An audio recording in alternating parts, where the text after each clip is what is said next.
आत्मा मरने के बाद भी जीवित रहती है? गीता और वेदों का रहस्य। क्या मृत्यु ही जीवन का अंत है? क्या मरने के बाद भी आत्मा जीवित रहती है? क्या आत्मा कभी खत्म होती है या फिर नया जीवन पाकर पुनः जन्म लेती है? आज हम भगवत गीता और वेदों के अनुसार जानेंगे कि आत्मा का क्या होता है जब शरीर नष्ट हो जाता है। यह विज्ञान और अध्यात्म के बीच की सबसे गहरी पहेली है। भगवत गीता में भगवान श्री कृष्ण ने अर्जुन को बताया कि आत्मा कभी मरती नहीं है, बल्कि यह अमर और श्वेत होती है। गीता के अध्याय 2:20 में कहा गया है, न जायते म्रियते वा कदाचिन, नायं भूत्वा भविता वा न भूयः, अजो नित्यः शाश्वतो पुराणो, न हन्यते हन्यमाने शरीरे। इसका अर्थ है आत्मा का ना तो जन्म होता है और ना ही मृत्यु होती है। यह नित्य, श्वेत और पुरातन है। शरीर वस्त्र की तरह बदलता है। गीता के अनुसार आत्मा एक व्यक्ति के शरीर को ऐसे त्याग देती है, छोड़ के नया वस्त्र धारण किया जाता है। पुनर्जन्म कर्म के आधार पर आत्मा एक नया शरीर ग्रहण करती है और नया जीवन शुरू करती है। मुक्ति, यदि आत्मा अपने सभी कर्मों के बंधनों से मुक्त हो जाए तो उसे मोक्ष प्राप्त, यानी जन्म और मृत्यु के चक्र से मुक्ति।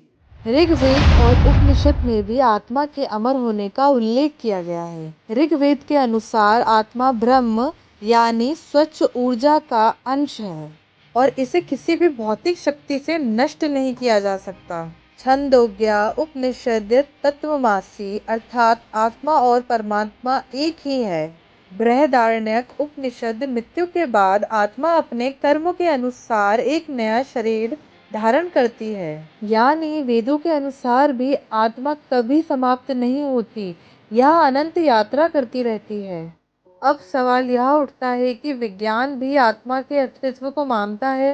नियर डेथ एक्सपीरियंसेस, दुनिया भर में कई लोगों ने मौत के करीब पहुंचकर प्रकाश में ऊर्जा को देखने और शरीर से बाहर निकलने की अनुभूति बताई है। क्वांटम फिजिक्स, वैज्ञानिक कहते हैं कि ऊर्जा कभी खत्म नहीं होती, बल्कि एक रूप से दूसरे रूप में बदलती रहती है। आत्मा भी एक ऊर्जात्मक तत्व हो सकती है। डॉक्टर लैन स्टीवनसन्स रिसर्च, 40 साल की रिसर्च में उन्होंने पुनर्जन्म से कई प्रमाण खोजे। हालांकि विज्ञान इसे पूरी तरह से प्रमाणित नहीं कर पाया, लेकिन कई वैज्ञानिक रिसर्च इस बात की ओर इशारा करते हैं कि मृत्यु के बाद भी कुछ न कुछ जरूर रह जाता है। गीता और वेदों के अनुसार आत्मा की यात्रा इस प्रकार होती है। पाप कर्म करने वाली आत्माएं, उन्हें नर्क या निचले लोकों में भेजा जाता है। सामान्य जीवन जीने वाली आत्माएं पुनर्जन्म लेके चक्र में आती हैं और अगले जन्म में प्रवेश करती हैं। योगी और आध्यात्मिक साधना करने वाली आत्माएं वे उच्च लोकों में जाती हैं और फिर मोक्ष प्राप्त कर सकती हैं। मोक्ष प्राप्त आत्मा वह ब्रह्म में लीन हो जाती हैं और जन्म मृत्यु के चक्र से मुक्त हो जाती हैं। इसका मतलब यह हुआ कि आत्मा के भविष्य का निर्धारण उसके कर्मों के आधार पर होता है। क्या आत्मा को महसूस किया जा सकता है? बहुत से लोग महसूस करते हैं कि उनके आसपास किसी आत्मा की उपस्थिति है। क्या यह संभव है? ध्यान और साधना के माध्यम से कई योगियों ने आत्मा का साक्षात्कार किया है। कुछ लोग दिव्य अनुभूति की बात करते हैं, जैसे कि सपनों में पूर्वजों का आना, भूत प्रेत और परलौकिक घटनाओं से जुड़े अनुभव भी आत्मा के अस्तित्व की ओर संकेत करते हैं। हालांकि यह हर किसी के अनुभव पर निर्भर करता है। तो दोस्तों, अब आप समझ गए होंगे कि गीता और वेदों के अनुसार आत्मा कभी नहीं मरती।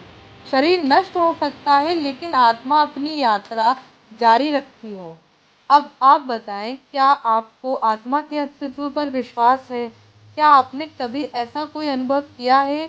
हमें कमेंट करके ज़रूर बताएं। अगर आपको यह वीडियो पसंद आया तो इसे लाइक करें, अपने दोस्तों और परिवार के साथ शेयर करें और हमारे चैनल को सब्सक्राइब ज़रूर करें, ताकि आपको ऐसे ही रोचक और ज्ञानवर्धक वीडियो मिलते रहें। मिलते हैं अगले वीडियो में।